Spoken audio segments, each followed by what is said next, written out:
Hello, everyone. I'm Chris Thomas. You're watching ABC 10 Plus tonight. We're just days away from President-elect Donald Trump's inauguration. We hear from members of the community about immigration concerns before he takes office. And in dollars and cents, tips on how you can save more money this new year. ABC 10 Plus tonight starts now. And tonight, the nation is preparing for the Trump transition. Come Monday, Donald Trump will become president yet again. The president-elect has made many sweeping declarations about what he hopes to do once he's back in office. They include mass deportations, closing the border, and ending birthright citizenship, claims that have put many Californians on edge. And over the past several weeks, ABC 10's Jeannie Nguyen has been talking to our representatives in Congress, getting their stances on the record regarding immigration, and also talking to people on the ground working with our immigrant community, asking what they think will happen in this next administration. It's a very tough thing to do. But you have to have, you have rules, regulations, laws. They came in illegally. It's a campaign promise from incoming President Donald Trump. And during an interview with NBC's Meet the Press in December, he doubled down on his threat to deport people and families living in the United States without legal documentation. I don't want to be breaking up families, so the only way you don't break up the family is you keep them together and you have to send them all back. These comments creating fear, especially in the greater Sacramento area. The fear of family separation is really having a significant impact. So parents have started disenrolling their children from benefits because they're so afraid. Leaving many families with the question of how soon could this possibly happen. Trump administration is likely to reach out to state and local governments to seek their assistance in enforcement during this deportation campaign. Do you believe this will be a reality? I think that we're going to see very tough immigration enforcement measures for the next 4 years. During Trump's first administration, then Governor Jerry Brown signed SB 54 into law, banning state and local law enforcement from working with ICE with few exceptions. In a recent interview, Brown told ABC 10, subsequent legislation, I think, has taken it broader, and some of the cities, like San Francisco, have gone way beyond in their effort to create a wall, almost a separation of state and federal government. I think that is going to prove difficult. Republican California Congressman Tom McClintock has supported Trump's plan for deportation and believes it would happen soon. He emphasized a focus on people with a criminal record. I think you're going to see an orderly deportation that will start with the 500,000 illegal migrants who have criminal records who've been allowed into this country. And when it comes to DACA recipients, Democrat California Congressman Ami Berra says he hopes there can be an agreement with his colleagues on finding a solution to keep them in the states. Maybe they do a year, 2 years of service, Peace Corps, Teach for America, other things. But let's come up with a way to, many of these people have been in our communities for a long time, to allow them to have some peace of mind. What is being done to prepare right now, and how are families preparing for what may or may not happen? Know what agencies are available to assist you in the event that you get detained, and to always know that you have the right to have an attorney advise you on both the criminal and the immigration impacts. All right, so Jeannie has been following this for us. And Jeannie, we know there are a lot of unknowns right now, but there has been legislation introduced in Congress relating to immigration, right? Well, Alex, during my conversation with Congressman Tom McClintock, he did say he was going to introduce a series of bills that would support deportation orders. And just last week, a bill was introduced with him as a co-sponsor that would authorize Homeland Security to suspend the entry of people at borders without proper documentation. Again, there are resources here locally through UC Davis Law Immigration Clinic for people who may be impacted. Alex. In tonight's Dollars and Cents, we're talking new year, new money goals. The new year's here, and now's the perfect time to rethink and reset your finances. For the next several weeks, we're looking into ways to build better money habits. One of your goals might be to save more. Tonight, we're talking savings accounts and what the new federal interest rate changes mean for you. So we noticed the last couple of years, we were riding the wave of the interest rates increasing. It spelled good news for your high-yield savings accounts, meaning the interest you earned also increased, at times reaching a high 6%. But financial specialist Shane Correa Fernandez says that's changing. with the Federal Reserve finally lowering its benchmark interest rate several times in 2024 as inflation started coming down after reaching record highs during the pandemic. So Shane, with some of the recent changes to the federal interest rates, what are some of the impacts for people's savings accounts? When the Fed start decreasing the interest rates and inflation got under control, the money that banks were now giving us on our high yield savings accounts, the interest rate started decreasing. So now we're in the low 4%, and it's probably going to continue to drop. Contrast that with a traditional savings account that typically earns barely half a percentage point interest. But it's time to take a look at, okay, how much do I have in those accounts and where else should I be moving it? You might consider other savings products beyond traditional savings accounts and high-yield savings accounts. You might do a better job at your own individual brokerage account, some mutual funds, investing so that you at least make 6-7% annually. There's annuities that you can invest in. Shane says these are some of the places you can put your money, watch it grow, and still be able to utilize it. A brokerage account is very different from retirement. You have access to it. So if you needed money back, you could ask for it. Like, hey, send me back that money, or I need it. But while you don't need it, it's making money. Shane says there are still some banks offering more than 4% interest on their high-yield savings accounts, so it could pay to shop around. And the conversation doesn't end here. You can find all of my Dollars and Cents stories streaming now on the ABC10 Plus TV streaming app.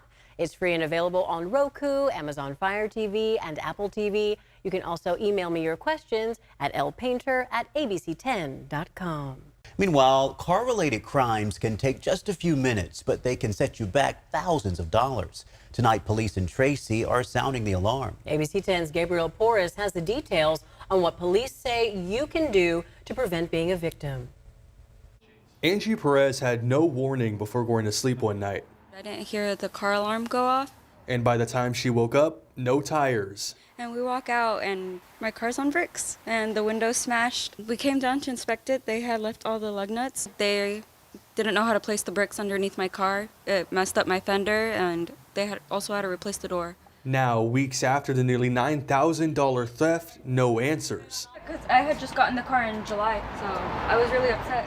But it's not just Angie's car. All the glass that you see on the ground are remnants of another person victimized. It's happening so often that police tonight are sending out a message to the community. Going back to about December 1st, we've had 10 different incidents of wheels and rims being stolen from, it's not just a one-off crime. You just don't decide, wake up one day, like, I want to go steal some tires and rims, because there's a lot of tools and heavy lifting. From what we've seen so far, I would say a handful, maybe up to like 8.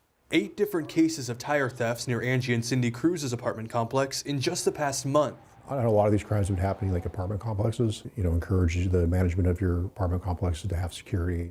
Angie now has new tires, but reflecting on what's been happening, still no peace of mind. We have considered moving, but everything's expensive right now. Now police are hoping to raise awareness so it doesn't happen to anyone else. The wheel lug nut lots, those are available sometimes. Park in a well-lit area. Have cameras if you can. Just be a good neighbor, keep an eye out for everybody else too. In Tracy, Gabriel Porras, ABC10. Police say another key part of prevention is having the proper data and a chance to investigate. They say don't hesitate to report a crime. A prize-winning cartoonist is facing serious allegations tonight. Sacramento County deputies arrested 49-year-old Darren Bell Wednesday morning. This is video from an interview he did with ABC10 back in 2023 about a book he wrote. He's accused of having child sex abuse material, including AI video and images. Investigators say they received a tip from the National Center for Missing and Exploited Children about an account uploading the material 2 months ago. He's now at the Sacramento County Jail with a bail of $1 million. He's scheduled to make his first court appearance on Friday. Tonight, as we learn of Bell's arrest, we're taking a deeper look into the use of artificial intelligence for child sexual abuse material. Lawmakers want to make it tougher for people to get away with this type of crime. And a researcher who says the crime is not victimless. ABC10's Roxanne Elias joins us in studio now. Roxanne, what are you learning? Well, Chris and Laura, the information we were given today is truly eye-opening and something all parents need and want to know in order to keep their children safe. That's because technology-generated images can victimize or re-victimize the children whose faces and bodies were used to create it. The arrest of a well-known cartoonist accused of possessing AI child sex abuse material is highlighting the prevalence of its use. The rise of artificial intelligence and deepfake technology, the technology has made it possible and cheap and easy to create highly realistic pictures and videos of child sexual abuse material that can be virtually indistinguishable from real children. It could include someone using the real face of a child on an AI body. This is why Assemblymember Mark Berman authored AB 1831 in September. The new law, in effect at the beginning of this year, criminalizes the creation, distribution, and possession of artificial intelligence-generated child sexual abuse material. Data also shows that people who view child sexual abuse material, it normalizes this awful behavior for them, and it makes it more likely that they might act on that in real life. But the new law makes it very clear that this is illegal, and those creating it will be prosecuted to the full extent of the law. The Assembly member and a researcher with the Stanford Institute for Human-Centered AI also believe the use of AI is not a victimless crime. That is damaging to that child. It is an invasion of privacy, it is an infringement on their dignity. It may have reputational harms. The imagery may be out there for a long time. We're starting to see cases where kids are making these sorts of imagery of each other at school. Brianna Pfefferkorn says in a lot of those cases, it involves girls who are completely humiliated. And she says the most troubling thing is people can use an app to morph an image of a real person. First thing to do is for parents to think twice about whether they're putting images of their children's face up on their social media accounts or somewhere else that it's readily publicly accessible, as opposed to sharing it more in the group chat just with grandma and grandpa. The Assembly member says families need to be careful with what they are sharing on social media, and so you should keep all your accounts private. The advice is that parents also need to talk to their children about the consequences of using AI to create images. Chris, Laura? Roxanne, thank you. Let's turn to weather now as we start to turn our eyes towards the weekend and bring in Carly. Cold night ahead, huh? Oh, so don't be deceived by the sunshine you might be seeing. Right. We've been dealing with these kind of warmer daytime highs, but also cold overnight lows. It's kind of a little bit of a switch and flip for us as we wake up very cold and then we start warming up throughout the day, thawing out. Right now in the Big Mountain backyard, we are looking at temperatures beginning to drop back off into the mid-50s for Stockton, upper 50s for Sacramento, Modesto, Marysville, 37 degrees in Tahoe. With our weather headlines, we're going to expect to see continued overnight lows pretty cold in the 30s with patchy overnight fog and even frost continuing into our early morning hours. Now, dry, sunny weather is also going to continue for at least the next week. We are dealing with some high pressure systems that are in place, blocking out any storm systems or the arrival of any rain, unfortunately, because we know we need that rain to continue keeping up with the water year. But we are still slightly above average, at least from Northern California north. Everything from Central California south is starting to see deficits in our water year. We are seeing some frost still expected for areas near the bay. If you had plans to head there overnight and into your Friday, frost advisory will be in effect until 9 a.m. Otherwise, everything in the valley will continue to be a little cold and frosty, just not seeing any advisories in place. Tonight, we could see temperatures dropping off still in the mid-30s from Sacramento through the Central Valley. About 40-degree temperatures for areas of Oroville to Marysville, 42 in Fairfield, as well as our foothill spots just a tiny bit warmer, 26 overnight to 29 from Truckee to South Lake Tahoe. And we'll see some temperatures increasing for us throughout the day into those upper 50s and low 60s again. This is pretty much the extent of any kind of wind. We could see areas around the Delta, maybe toward the Bay Area there into your Friday evening, about 15-mile-per-hour winds. Not a big deal. Pretty calm to light in our valley, which could start bringing some of that bad air quality on once again as we have that high pressure in place that's keeping everything kind of stagnant. We have very light breezes, so that's going to help. But in our overnight hours, things really do calm down. The only winds to really be aware of if you're headed toward Reno or into Nevada is Friday night. Some stronger winds pushing through areas of Nevada, and then we'll see things calming down for ourselves still through the weekend. Looking at temperatures in our foothill spots, upper 50s to mid 50s from Groveland to Twain Harte. You'll see overnight lows pretty cold in those mid to low 30s. Jackson at 59, and we're seeing the Bay Area with temperatures in the upper 50s to low 60s. Now into our valley, also seeing still daytime highs right around the low 60s. This is above average for this time of year. Modesto at 60 degrees. Typically, we're right around those mid 50s this time in January. And then overnight lows will still be cold. So do expect to see those lower 30s still kind of continuing on. Some of our temperatures moving on, though, into our weekend could be right around the mid to upper 30s, but we're still going to see daytime highs starting to drop a bit into the mid 50s, which of course will be kind of the average this time of year. We keep going up and down, though, with the upper 50s, low 60s toward next weekend. A reminder, we're still in January, everyone. So true, and we have to stress those air quality concerns as well. We could smell that smoke last night. Yeah, definitely, as we have that high in place. Not a lot of wind is moving that around. Okay, Carly, thank you.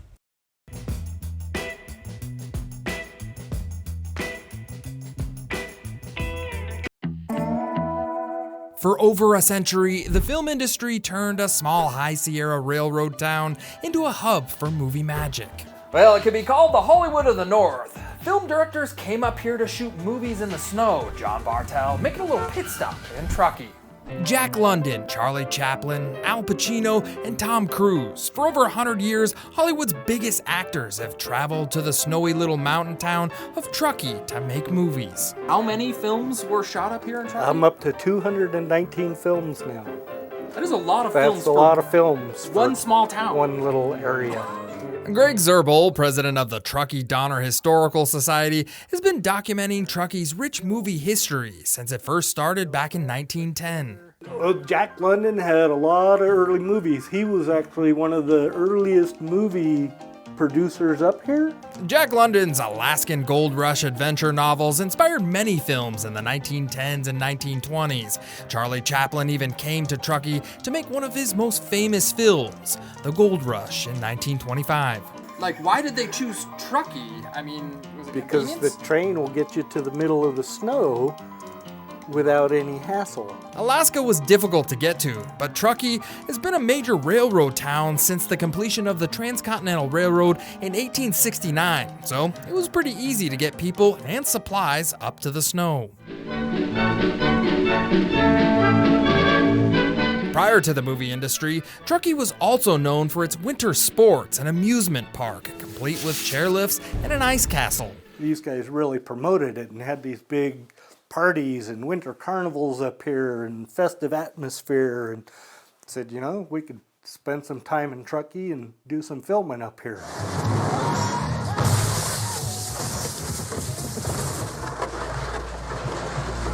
After roads were built over Donner Pass, more people visited the area, and it allowed for new movie plots like the 1990 psychological thriller Misery, starring Kathy Bates and James Caan. James Caan was driving down old Highway 40 above Donner Lake in a 65 Ford Mustang and went off in the snow and crashed. Here it comes! And one of the most recent films shot in the area was the 2023 blockbuster Top Gun Maverick. Do you think the movie making up here helped put Truckee on the map? Oh, definitely. Truckee may be a small town of about 17,000 people, but thanks to its unique location, it'll always be an easy backdrop for big city movie makers. From the Hollywood of the North in Truckee, I'm John Bartel. Hope to see you on the back roads.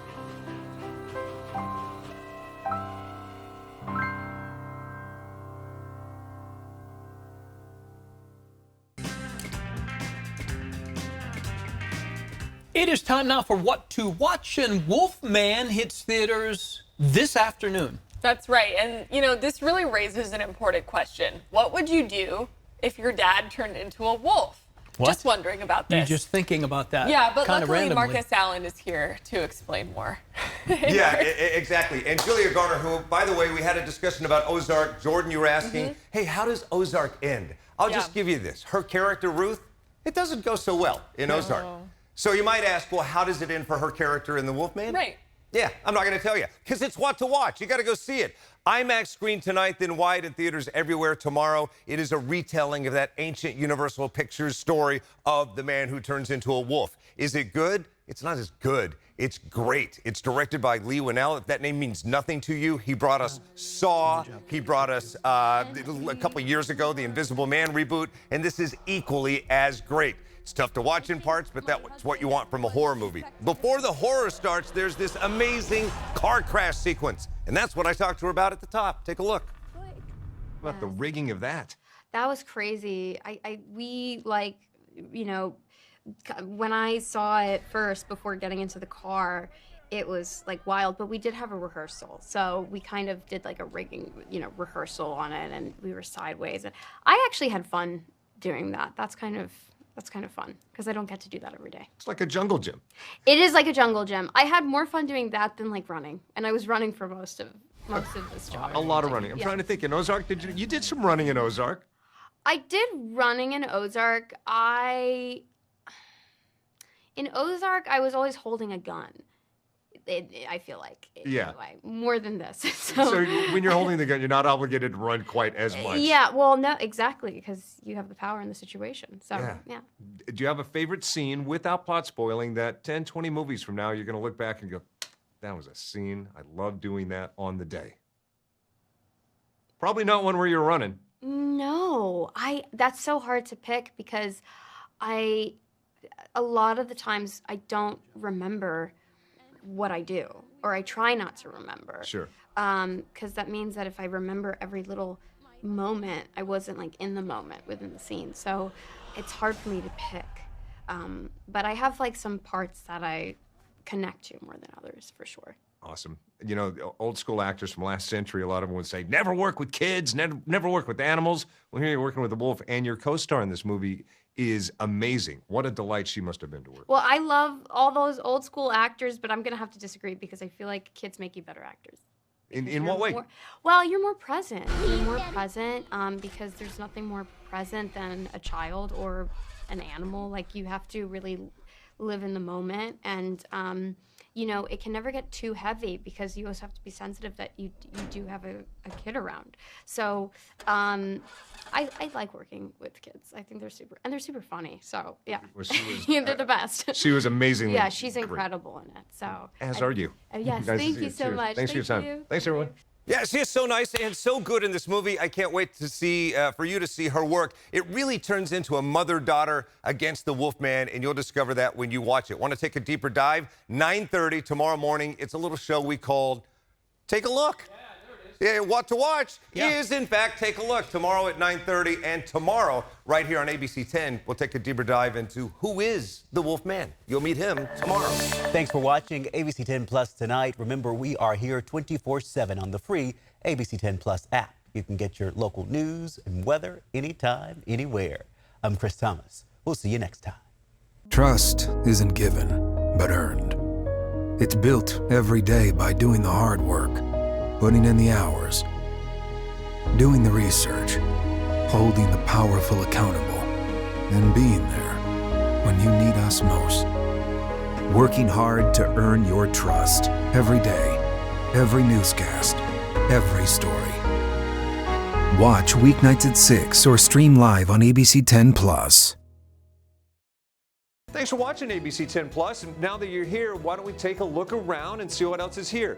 The very first tile on your left is always going to be streaming 24/7. You can find us adjacent to that, breaking news if it's there. And then right next to that, a replay of the most recent newscast. Whether it's ABC 10 Morning News at 5, 6, or beyond, it's going to be there. The forecast beyond that, and then right beyond that, the news that matters the most. Now that you know the basic tiles, let's go up to the top and take a deeper dive into news. We have every single newscast that you would need, including To the Point with Alex Bell, taking a deeper dive into the issues.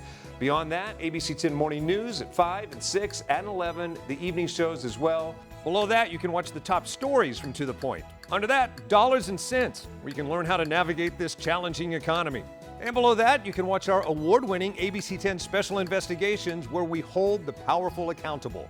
Going into weather, look, it's the 10-day forecast, getting you ready for the weekend and beyond. Beyond that, sports. I know you care about the Sacramento Kings. We have the most comprehensive guide to anything, everything Kings in the locker room and on the court. We have it. Below that, I know you care about the San Francisco 49ers. We can't mention Bay Sports without talking about the Oakland A's. We have that too. Backing out again, come up to the top and join me on Verify. I'm super excited about this. Our experts are checking the facts, verifying the truth for you. Jump up now to shows. Very excited about this. Oh, look. It's Take a Look. This is my show. I love movies, and if you love movies or streaming shows, whether it's on screens this big, or this big, it's Take a Look. Recently went behind the scenes, sat down with Lady Gaga and Joaquin Phoenix to talk about Joker 2. I love the movie, and Oh, I just heard you shout you hate the movie. Jump in, we talk about it on this show. Other shows, Bartell's Backroads, go up and down the state of California, tank of gas getaways, one fuel cell getaway, like places like the Toy Museum. This is what kids did before they had screens. Over here, the Moaning Caverns of Calaveras County, one of the most coveted caves in all of California. You know, watching this show, I discovered there's a cave that could fit the entire Statue of Liberty in your own backyard. You'll find about that and more with Bartell's Backroads. Down below that, To the Point, it is one of my favorite newscasts because they talk about news with Alex Bell the way you talk about news. It's conversational, but in-depth at the same time. Below that, Your California Life.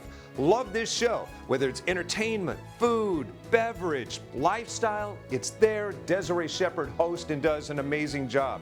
So there you have it. It's ABC10 Plus, the app. What do you need? We heard you and we got it. Thanks for watching. Thanks for streaming.